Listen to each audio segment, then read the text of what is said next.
Welcome back to the 27th episode of the BatChums podcast.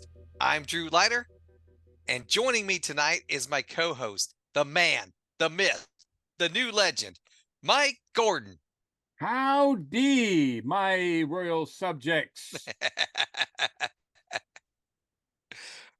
So this is Batman Season 1, Episode 27, The Curse of Tut. Curse of Tut. King Tut. He wouldn't get his own theme until much later when, like 10 years later, when Steve Martin would write it. Episode aired Wednesday, April 13th, 1966. Directed by Charles R. Rondeau. Sorry, I know I'm butchering that name up. And written by Robert C. Dennis and Earl Barrett. Now, I noticed. Go ahead. Sorry. I was going to say, I've noticed a lot of these episodes have co-writers on them lately. Yeah, it's instead interesting. of just a single. So I don't know why that would. Yeah, I don't know what the. I don't know. I think that a lot of them seem to be pretty packed with things. So I do wonder if they're just having like they want to make sure they get all these jokes or things in. So I don't know. But yeah, this is not based on any particular comic story. As a matter of fact, King Tut is actually the first time a villain is created for the series and has a complete original story. Zelda the Great was created for the series, but her story was taken almost word for word from an actual comic that we talked about during the review of that storyline. So Zelda was kind of new, but she was sort of just taking place of a villain that was pre-existing in the comics already. But King Tut is not anywhere, has not been, it was not in a comic, has been in comics since then. We'll talk a little bit about King Tut, the villain, and maybe a little bit about the actual King Tut on the flip side of the recap. But yeah, this is completely new territory. The Batman series is going off and doing its own thing right now. All right, so let's dive into this. Gotham City Park on a sunny afternoon. An Egyptian statue appears. An announcement is made in a lady's voice. Now hear this. Now hear this. It is written in the stars that on this day shall the great king of the Nile rise up from the tomb, and he shall claim his kingdom of Gotham City. All that oppose him shall be smitten dead. At Wayne Manor, Bruce Wayne receives a call from Commissioner Gordon, upset about a publicity stunt involving a sphinx in the park. Bruce answers, "My dear Commissioner, I think you have taken leave of your wits. Goodbye." I got to stop right there for a minute because I thought that interaction was freaking hilarious.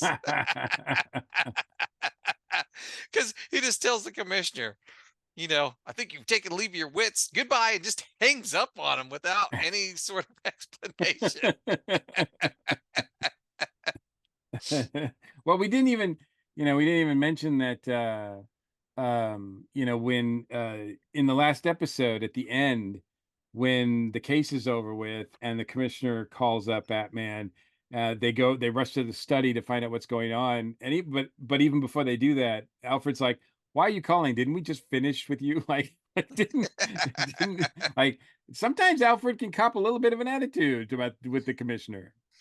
Yes, he can.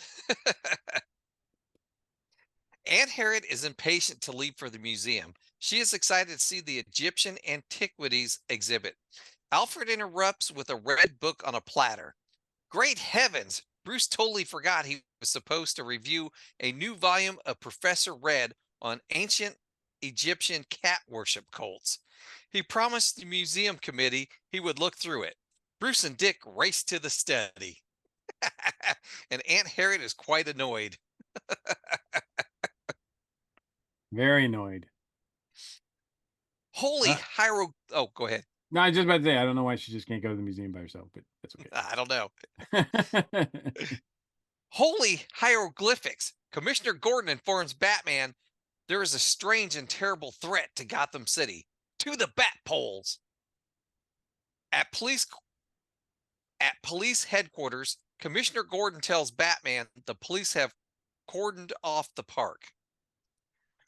Batman explains that King Tut was once a professor at Yale University that was struck on the head during a student riot. When he woke up, he believed that Gotham City was the reincarnation of ancient Thebes, and he was the pharaoh known to history as King Tut. Batman and Robin go to the park to check out the Sphinx statue when there is another announcement. Now hear this. Now hear this. Whosoever Whosoever transgresses upon the sacred Sphinx shall be smitten down by Anubis, the jackal god, guardian of the cemeteries. And that goes double for Batman. Batman and Double Robin smitten.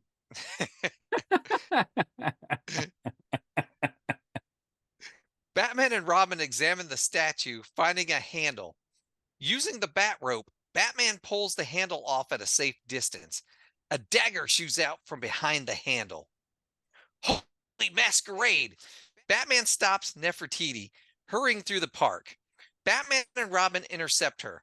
Nefertiti pulls an asp bracelet off her wrist and throws it at their feet. It explodes into smoke. Nefertiti is gone. Suddenly, five of King Tut's henchmen attack Batman and Robin with swords.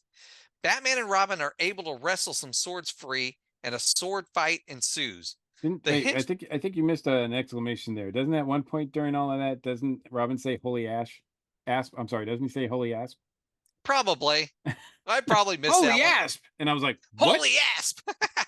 I don't quote everything Robin says, but I try to throw them in there once in a while. I was gonna say we should be tracking the holies. There's a lot of them. There- I thought about doing that, but I was like, that's a lot of work. yeah, I'm sure somebody already has done that. So we'll just have to Probably. see if we can get that resource as far as how many holies there have been in the entire series. But yes, some of them do strike me as more prominent than others, and yeah, holy asp like really like stuck out at me. I was like, holy asp! I was like, whoa. I didn't throw that one in, but I try to catch them every once in a while. Okay, where was I? After the henchman. The henchmen retreat, but Batman orders Robin not to go after them. Batman believes that they are trying to draw them away from King Tut's real target, the Egyptian exhibit at the museum. A short while later, at the Gotham City Museum, Bruce Wayne is showing the press the ancient mummified remains of a king in the 14th dynasty. The mummy, the mummy suddenly opens his eyes and falls out of the sarcophagus. The press runs while Bruce Wayne yells, "Is there a doctor in the house?" I I I had to die laughing when he said that because he was so over the top yelling that. Yeah, I do question some of Adam's choices at the end of this storyline because, or at least in this particular sequence, because it seems like he's really overdoing it. And usually Adam doesn't do that. Adam doesn't. Usually he's much more reserved. But for some, and I thought maybe it was because he knew that it was really King Tut in the outfit and that he was just playing along, but it doesn't seem like that plays out, at least as far as we can tell so far. Or, I mean, later on in the episode. So I don't know why he's acting really overacting here, and I do have to deduct a few points because it seems a little ridiculous. Yeah. And when I remember, it felt like there was other parts in this episode where he seemed to be a little over the top too, I thought. And I didn't know if that was because of the director was directing them to do it or not, because I know this wasn't the only place I noticed it. So, Yeah, yeah. No, I mean this whole sequence where he's like, "Is there a doctor in the house?" And then later on, when he's I'm going to go with him, you stay here and I'm going to go accompany him. And then when he gets knocked out by the henchman, I know I'm jumping ahead a little bit, but he gets knocked out and it looks like he just like makes this weird sort of face like, "Ugh," like when he gets knocked out, and I'm just like, come on, Adam, like you're so good at playing it cool. That's what got you the gig. And that's what's gotten you through like a majority of these episodes. I don't and even in the first part of this story, he's but as you pointed out, I mean, he slams the phone on on Commissioner Gordon, and yeah, it just seems like Bruce Wayne at aka Adam West is having like a really weird like day. Like I don't know what's up his craw, but he seems to be a little bit more sensitive and overacting than usual in this one. So So, and then, like I said, I didn't know if he was directed to do that kind of stuff in this episode or not. So I don't know. it's possible. I don't know. At some point I know that Adam, doesn't really take direction from anybody but Adam. I don't know if we're getting into that time period or not, but yeah, we'll see if it continues. But I did notice it more so in this story than I have in the past, and I hope it's not later, a portent of things to come. later in the curator's office, two stretcher barriers come to retrieve the king. Bruce Wayne decides to go to the hospital with them. As they are leaving, the king tries to speak. While Bruce is leaning in close to listen, one of the stretcher barriers sprays him with knockout gas. Batman is gagged and strapped into the stretcher, while the other henchman takes off King Tut's mummy disguise. King Tut orders his men to take Bruce Wayne back to his palace. In the park, the Sphinx reveals another message. Now hear this, now hear this. As it is written in the stars, so it has come to pass. The great king of the Nile has risen from the sand of time to reclaim his lost kingdom. The next voice you hear will be King Tut himself. Loyal subjects and harlots, this is your king. As your first royal act, we have perpetrated the abduction of your millionaire philanthropist, Bruce Wayne. He will be held prisoner until our royal demands are met. These demands will be made known to you by our inscrutable I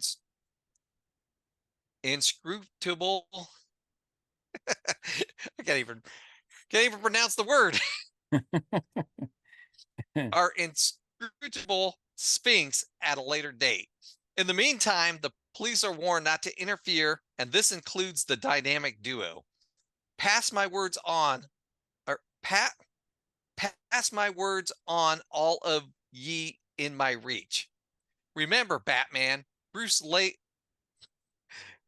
Remember, Batman, Bruce Wayne's life is in your hands. Back at the Batcave, Robin receives a call from Commissioner Gordon. He wants to talk to Batman about a crisis. Bruce Wayne has just been kidnapped. Robin tells the commissioner that he doesn't know where Batman is. I'm going to stop there for a second. Why couldn't he just tell Commissioner that Batman was off on some errand or something instead of tell him he didn't know where he was? I mean, look, I mean, he's still a young kid, right? So he's not gonna lie to the commissioner. I just figured he could come up with a better cover story than "Oh, know where Batman is." Kids. In the back of the ambulance, Bruce Wayne wakes up. King Tut's King Tut's henchmen are driving wildly up a curvy, hilly road. Bruce Wayne uses this to his advantage. The stretcher rolls out the back of the ambulance. Unfortunately for Bruce, he is rolling down the road out of control right toward a sign that states danger, road construction, 300-foot drop. Holy cliffhanger! Bruce Wayne hurtling toward an awesome abyss. What will his fate be? How can he possibly be saved this time?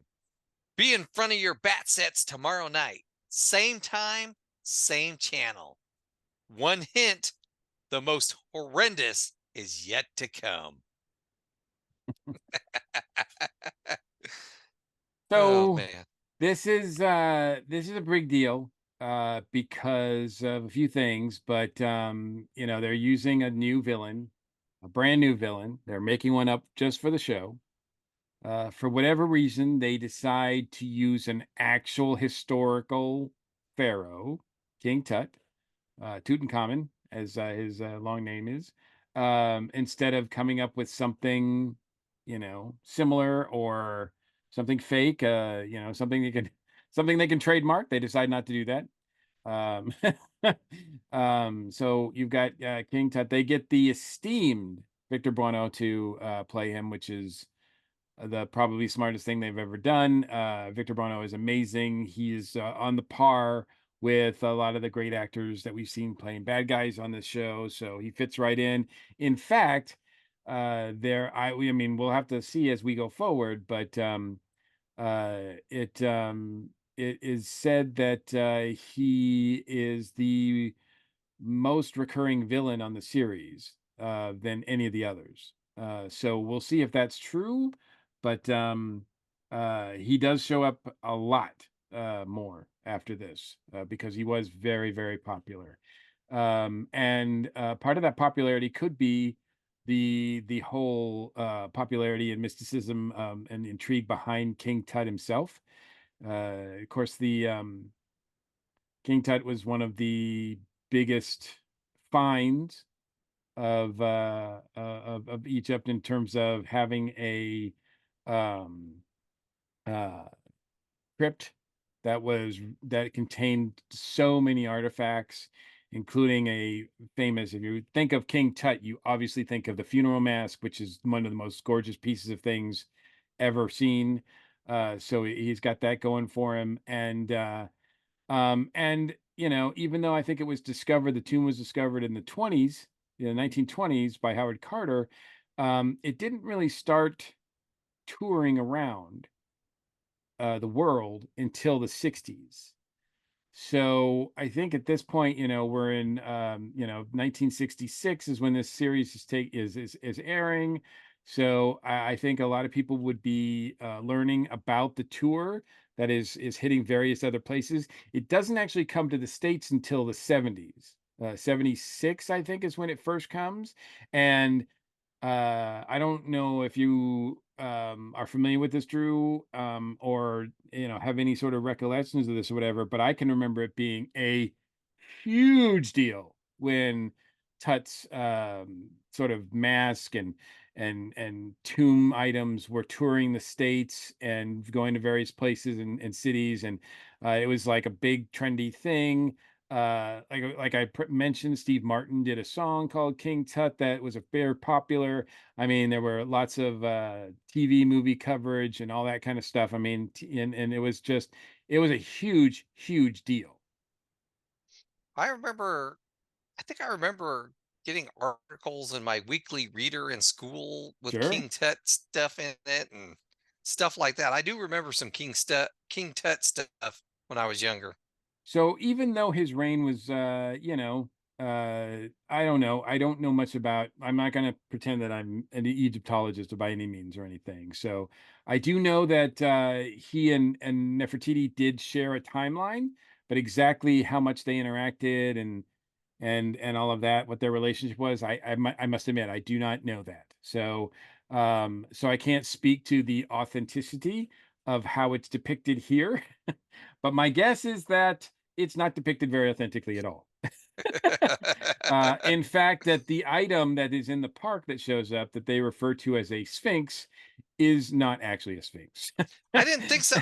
That confused I gotta tell you, that was confusing to me because I'm like, that's not what I know as a sphinx. Yeah, a sphinx has the body of a head, a lion, and the head of a man. It's like you see it in it's the big sphinx, the riddle of the sphinx. It's in Egypt, right, with the pyramids and everything. Mm. Um, the statue is actually a depiction of the god Anubis, god of the So dead. that was Anubis. Okay. Right, which is the body of a man with the head of a jackal. So that's what we see here. So and some of the other items that they throw out here and there about all these other like Egyptian things, both King Tut and Bruce Wayne Museum I mention all these things, and I, to be honest with you, I just clicked out. I mean, there are probably Egyptologists that watch this and are like shaking their heads and going, "This is not." this is not accurate at all. Maybe there's some truth to some of this stuff, and that would be kind of cool to know. But it doesn't really matter. It doesn't really matter. I just kind of it's an interesting choice, for me that they're going to create a villain based on an actual, character. That would be like, creating a character that like a character that like thinks he's Caesar or something. It just seems like, I mean, I know that, it's not trademarked because it's public domain and everything, so it's free to use, but it just seemed like it was kind of an interesting choice. Now, in the comics, like I said, it doesn't exist. He kind of shows up a little bit later once once all the copyright stuff comes through with between Fox and Warner Brothers and all that kind of stuff. But in the meantime, they do kind of come up with a character that's similar to King Tut. And you look at you, Hey, I see you smiling. You know who I'm talking don't about. don't give away my shout out.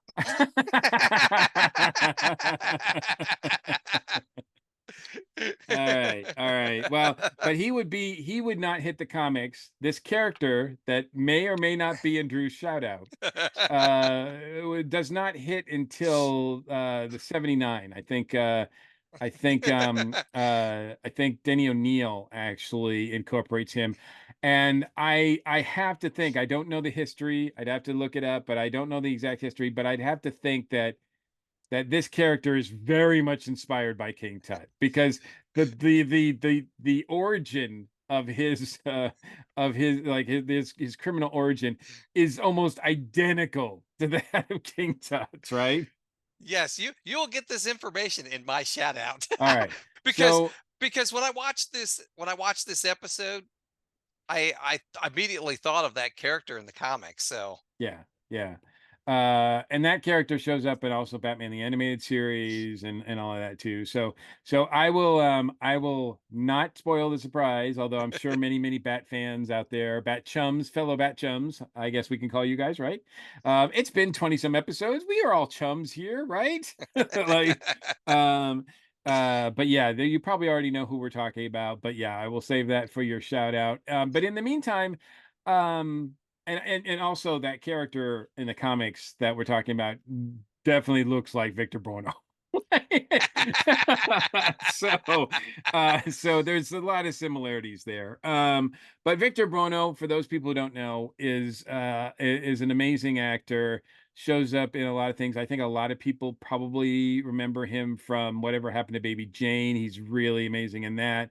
Had a great career, and this is something that he loved to do as well. He felt like he could really just ham it up, so to speak, in this.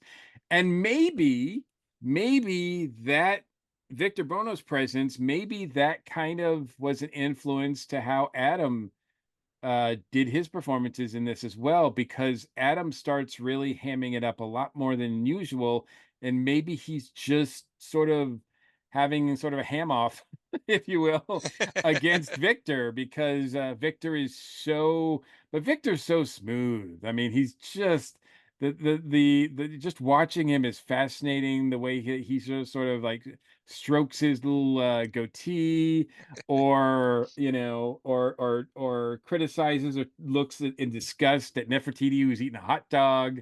I mean, there's just so many things that are absurdly funny in this. It's a great debut. It doesn't make any sense much, but it's just a part of the fun, I think. And it's no surprise that even just based on this first outing, that King Tut goes on to be one of the most popular Batman villains in the series because he's just so much fun to watch. he is fun to watch. I Yeah. had a blast watching this episode. Yeah, yeah, me too. I really, yeah, this was, I did not know when we were going to get him, but I knew that he was coming, because I mean, as we pointed out, he's all over this series. It's amazing he's not in the movie, really. So, but it's an interesting idea. I'd have to, like, before we record or at some point as we're covering these, I will try to do a bit more research too to figure out if there's a reason, like maybe some behind the scenes as to why they decided on King Tut, and what the thought process is of what, incorporating that into this storyline. But it works. I like, and also in the 60s, you have to remember too that what they call biblical or desert epics were huge at this time. Oh yeah. Whether it be Ben Hur or Spartacus, or there are tons of others. So having these props, costumes, set pieces around the studio was not uncommon. I mean, so if they were looking to have, that's why some of these sets and these props look really gorgeous. Like, yeah, that might not be a sphinx, but that statue is pretty cool looking. Yeah. And a lot of the sets that they're using and the costumes are really great too. So this is something that a studio would have easily on hand at this time, because every studio during this time was making those sorts of epics. So it might have been just a matter of, we have all this stuff, we need to come up with a villain that uses Egyptian stuff. All right. I have a question for you. I didn't Okay. have it because I almost put it in my notes, but I didn't. But after they knock out Bruce Wayne and the henchmen are taking him back to the hideout or whatever, King Tut looks like he goes into the Egyptian exhibit, walks into this place, and it looks like he's in his palace. I'm like, wait a minute, is this palace in the museum? Now that I believe that was the back of that's the back of his van. That's inside his van. Oh, okay. Yeah. That Like where that was a she's eating little the hot dog confusing and to me. everything. Yeah, Yeah, the sequence where she's eating the hot dog and everything. I believe that's actually in his yeah, in his van. I got a little confused by that. Yeah, yeah. I mean, it's so ornate. That and it looks really much bigger. It's like a TARDIS. You know, the van looks pretty small on the outside, but then you go in, it's like, whoa, look at this. It's like a huge Egyptian like throne room in here.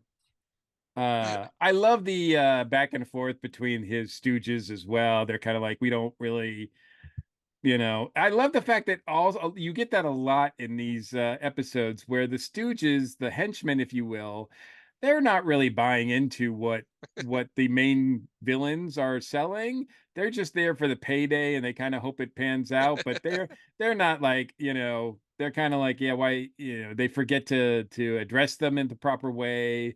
They have to dress in these weird costumes. They're always, whenever Batman's name's mentioned, they're always like, "Oh no, like we didn't even, you got to pay us more. We didn't know he was going to be involved."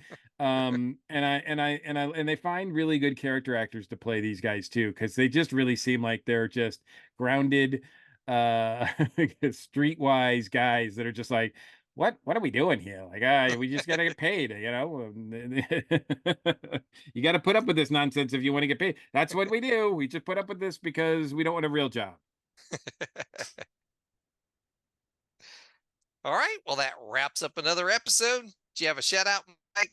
I do. We've gone, this is what, 27 This is episodes? 27. All Yep. right. So we've gone 27 episodes. And granted, we recorded a lot of these before we started really releasing them and doing a lot of things. But we've done 27 episodes, and we haven't acknowledged two people that I think are really, really crucial to helping us get our show looking and sounding as good as it does. And the first one is artist Peter Cutler, who provided our beautiful BatChums logo. Peter Cutler is a great artist. I have worked with him on projects like Tiki Zombie, as well as other projects he's done with me together. And I knew he would be the perfect guy to do this. He has a love for this series and this kind of style, cartoony style. So I knew that it would be the perfect matchup to have him interested in doing our logo. And fortunately for Drew and I, he said yes. And man, he did it so quickly and he got us right away. Like he took a look at this. We're kind of hoping that we don't get a cease and desist that, but other than that, he did an amazing job with the logo that you see from us. That hopefully, like I said, if we don't get a cease and desist, that you can, if you want to be a bat chum too, you can get on T-shirts and other merchandise that we should, if we don't already have it available, we will soon. Get it while you can, because we might get a cease and desist. No. Uh, but and then the other person I wanted to give a shout out to that's helped us audio wise is my good friend musician Ricky Zero, who provided us with the opening theme song, which is cut from a track that we've been working on for the Tiki Zombie album. But it just was perfect for what Drew and I are doing. It created that same sort of like rockabilly surf sound that the Batman theme evokes. And Ricky was more than happy to lend it because he also is a fan of the series as well. And yeah, so there will be in our show notes and whatnot, there will be links to Ricky's other music projects. He's got a few bands he's involved with: Radio Cult, Possum Kingdom Ramblers, a Ramones cover band called Learning to Count. So he does a lot of work that way. And then Peter Cutler's got a lot of art that he sells as well, online and offline. You can find him at conventions and everything. So we will have links to those guys and where you can get their other stuff, because we definitely want to encourage people to check out their other work, because they are both amazingly talented people, very generous to supply us with some sights and visuals and some audios for us, and we are really appreciative of that. Yes, thank you. All right, and for And my now shout your out. long-awaited shout out, Drew. And for my shout out, I'm going to shout out about Detective Comics number 483.